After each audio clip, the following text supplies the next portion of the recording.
دوستو عمران خان پر مسلسل ہونے والے ظلم کو مد نظر رکھتے ہوئے جانثار سپورٹر شایان علی شدید غصے میں آ گیا۔ عاصم منیر کو لندن سے بڑا پیغام دے دیا۔ بہادر شایان علی کی مکمل ویڈیو آپ کے ساتھ شیئر کرنے سے پہلے یہ بھی بتا دیں کہ دوستو پاکستان کے ایک بہادر فوجی سپاہی نے پاکستانی قوم کو جھنجھوڑ کر رکھ دیا ہے۔ اس پاکستان کے عظیم سپاہی کی مکمل ویڈیو دکھانے سے پہلے آپ کو یہ بھی بتا دیں کہ دوستو سلام ہے ایسے شخص کو جو عمران خان کی مخالف اکیلے تو میں نہیں ہوں، اس لیے لاکھوں لوگوں کی میرے ساتھ دعائیں ہیں، اور بہت سے لوگ مجھے ملتے بھی ہیں پبلک میں، بہت دعا میرے لیے کرتی ہے اور بہت لو شیئر کرتے ہیں، تو میں یہ نہیں کہتا میں اکیلا کر رہا ہوں۔ لیکن جب بات آتی ہے کہ میں کیسے کھڑا ہوئے ہو، دیکھیے کسی نے کرنا ہے، کسی نے کھڑا ہونا ہے۔ عمران خان صاحب خود یہ لڑائی اتنی بڑی نہیں لڑ سکتی ہے، ہمیں عمران خان کا ساتھ دینا چاہیے، اسپیشلی ہم ینگ جنریشن کو ساتھ دینا چاہیے۔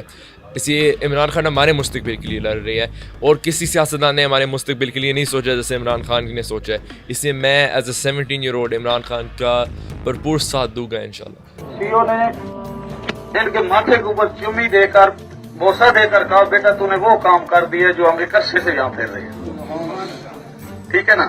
اور اتنا مطمئن تھا کہ جو بھی، اور بار بار یہی لوگوں سے بات کر رہا تھا۔ قوم اب کلمہ طیبہ پڑھ کے اسی ایوان میں عمران خان کو لا رہی ہے، ایک بار پھر سے کھڑے ہو کے کہے گا کہ ہم مسلمان پرامن قوم ہیں، ہم لا الہ الا اللہ کے یقین ماننے والے لوگ ہیں۔ حکومت میں رہتے ہوئے اس قدر دلیری کے ساتھ عمران خان کے ساتھ کھڑا ہو گیا ہے۔ پیشی کے بعد عمران خان بھی اس بہادر سپاہی کی تعریف کیے بغیر نہ رہ سکے، اور اس سپاہی کو مخاطب کرتے ہوئے کہا کہ پاکستان کے بہادر بیٹے خیال کرنا میرا ساتھ تو دے رہے ہو، کہیں معطل ہی نہ کر دیے جاؤ۔ اس کے بعد پاکستان کے جانثار بیٹے نے جو الفاظ کہے اس سے آپ عمران خان کی مقبولیت کا اندازہ بخوبی لگا سکتے ہیں۔ اس بہادر سپاہی نے کہا کہ خان صاحب آپ مسلمانوں کے لیے لڑ رہے ہو، آپ پر ایسی ہزاروں نوکریاں قربان۔ ہم سلام پیش کرتے ہیں اس بہادر سپاہی کی جرأت کو، اور سلام پیش کرتے ہیں عمران خان جیسے عظیم لیڈر کی عظمت کو۔ دوستو اس حوالے سے اپنی رائے کا اظہار کمنٹ سیکشن میں دیں۔ ویڈیو اچھی لگے تو لائک کریں اور اس چینل کو سبسکرائب کریں۔